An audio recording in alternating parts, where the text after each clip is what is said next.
على محمد صلى الله عليه وسلم صلى الله على محمد صلى الله عليه وسلم صلى الله على محمد صلى الله عليه وسلم صلى الله على محمد صلى الله عليه وسلم صلى الله على محمد صلى الله عليه وسلم صلى الله على محمد صلى الله عليه وسلم صلى الله على محمد صلى الله عليه وسلم صلى الله على محمد صلى الله عليه وسلم صلى الله على محمد صلى الله عليه وسلم صلى الله على محمد صلى الله عليه وسلم صلى الله على محمد صلى الله عليه وسلم صلى الله على محمد صلى الله عليه وسلم صلى الله على محمد صلى الله عليه وسلم صلى الله على محمد صلى الله عليه وسلم صلى الله على محمد صلى الله عليه وسلم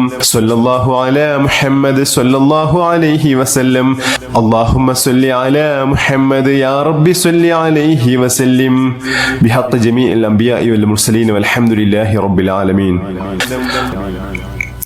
بسم الله الرحمن الرحيم الحمد لله رب العالمين اللهم صل على سيدنا محمد وعلى آله وصحبه وسلم اللهم صل على سيدنا محمد الذي تنحل به العقد وتنفرج به الكرب وتقضى به الحوائج وتنال به الرغائب وحسن الخواتم ويستسقى الغمام بوجهه الكريم وعلى آله وصحبه في كل لمحة ونفس بعدد كل معلوم لك اللهم ربنا آتنا في الدنيا حسنة وفي الآخرة حسنة وقنا عذاب النار اللهم ربنا تقبل منا إنك أنت السميع العليم وتب علينا إنك أنت التواب الرحيم آمين برحمتك يا أرحم الراحمين بحق صلى الله على محمد صلى الله عليه وسلم صلى الله على محمد